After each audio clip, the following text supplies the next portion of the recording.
stopping distance of vehicles, which means the distance covered by a vehicle after application of brakes.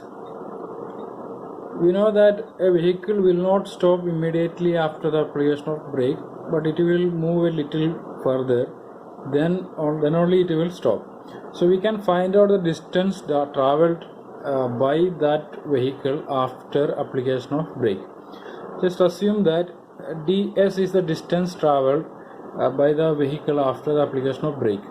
So we can find that equation. There is an equation, so that equation can be found out by using our normal equations of motion. One of the equations of motions is v square is equal to v0 square plus 2ax.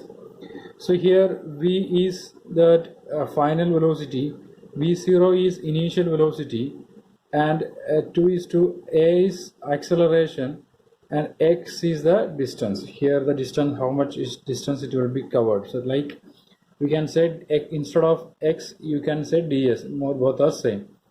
So here final velocity of the vehicle will always be 0, which means what? V is equal to final velocity. When the vehicle stops, final velocity will become 0.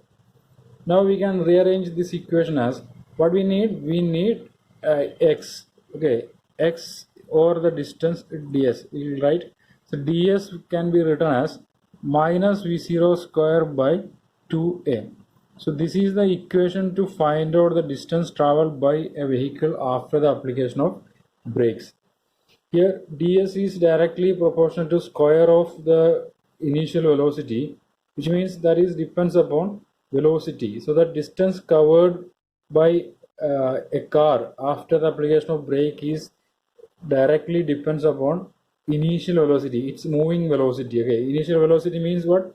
The velocity before the application of brake.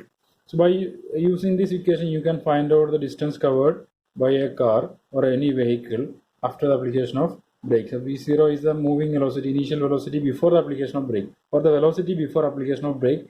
A is the acceleration. Acceleration means in this case it will be retardation, because the car will slow down, so that a will become negative. Okay.